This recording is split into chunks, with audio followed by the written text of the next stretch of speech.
Do you give the Steelers any chance to knock off the Chiefs to take the AFC? Absolutely. I'm not Stephen A. I'm not going to get on here and backtrack and backpedal and talk about how I don't believe in the Pittsburgh Steelers, how I want them better watch to your lose. Mouth. I'm going to say what they are. I can say whatever I want to say. You better I'm watch your mouth. Fireplace. You better watch your mouth, Ryan Clark. You better be respectful. You better respect your elders. Go ahead. Hey, man, I'm just treating you like you treat my guy Max, man. No, Listen, I know. When you look at the Pittsburgh Coming to Max's Steelers and the way that they're put together, they're a team that's put together to pressure Patrick Mahomes, to be able to play zone on the back end because you can rush forward. They can also score on offense. And when we've watched Kansas City have trouble, it's been because teams are able to move the football on them. And when you have Chase Claypool, Juju Smith-Schuster, James Washington, Deontay Johnson, there's so many weapons for Big Ben to choose from and throw to. And then on the other side of that, you have to have a quarterback who's willing to compete, willing to go toe-to-toe, and that can make crucial plays in critical football moments for your football team. And that's what Ben Roethlisberger can do. And I know for so long we talked about how great Andy Reid was as a football coach, right? It was just, can he win that championship? He's had all these great teams. We all love him. Well, you know a coach that does have a championship? Mike Tomlin. You know a coach who has never had a losing season? Mike Tomlin. Do you know a coach whose team is undefeated this year? Mike Tomlin. And so when you look at everything that you need to be a winning football team, a championship football team, and dethrone a champion, the Pittsburgh Steelers have it. And they can absolutely unseat the Kansas City Chiefs as the AFC representative in the Super Bowl. I'm taking a wait-and-see approach to this, Ryan, in all seriousness, man, because I'm reticent, because you know this better than me. There are times, for example, where a mistake here or there is made by the Pittsburgh Steelers, and their defense is able to overcome it. My fear is that you make those mistakes early, and then you end up looking like Tampa Bay in the first quarter against the Kansas City Chiefs, because Patrick Mahomes and Tyreek Hill and Travis Kelce come out throwing bombs and running roughshod over you and put you in that kind of hole. We've seen that happen to the Pittsburgh Steelers before, particularly in a playoff game against Jacksonville with Blake Bortles as their quarterback. Imagine what could happen if something like that went against what happened with Patrick Mahomes. So I'm not doubting. It's a different team, though. I know that. It's a different, and I totally get that. I understand it's a totally different team, and I keep bringing up the weapons. But I'm going to tell you why a guy like James Conner, this is where my reticence comes in. Love James Conner, Max, Ryan, respect him, love his story. We understand the adversity that he's overcome. God bless him. We wish him nothing but the best. And he's pretty damn good.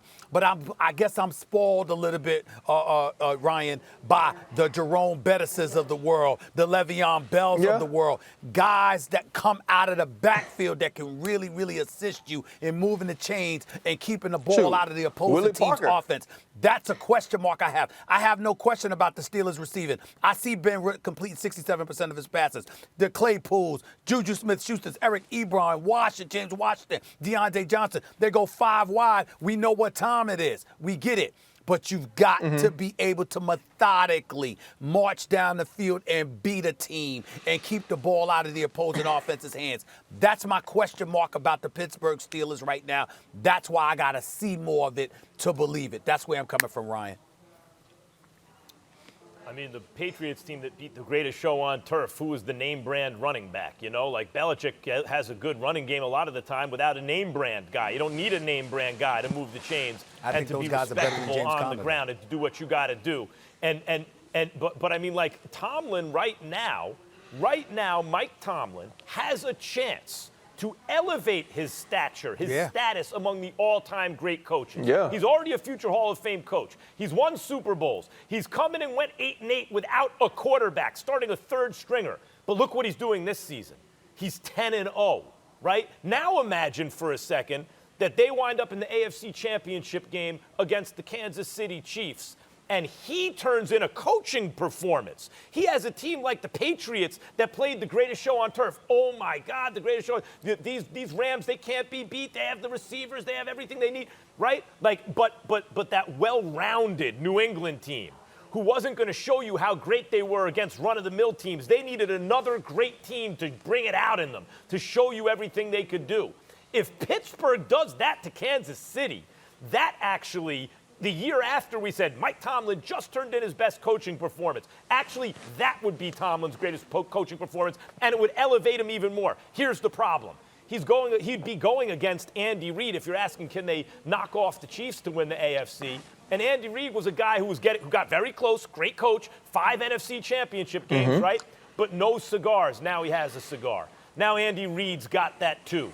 And he's totally loaded. And Reid, like Tomlin, is a truly great coach because he was able to change with the times. He wasn't stuck like Mike McCarthy in a previous era. He was a great coach in a previous era. And if anything, he got even better going forward, like Tomlin. So I think because of that, because the Chiefs also have a great coach, a Super Bowl winning coach, a guy who has consistently had success at the highest level, I think that neutralizes somewhat the thing that really makes Pittsburgh different and special, which is their head coach. And well, I think the talent in KC will carry the day.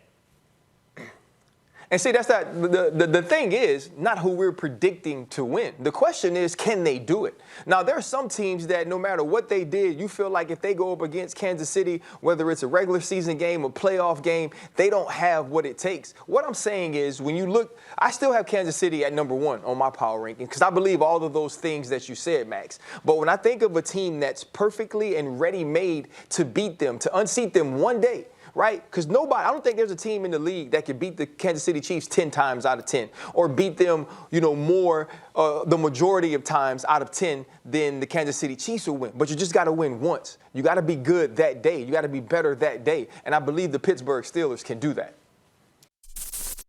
Thanks for watching ESPN on YouTube. For live streaming sports and premium content, subscribe to ESPN+.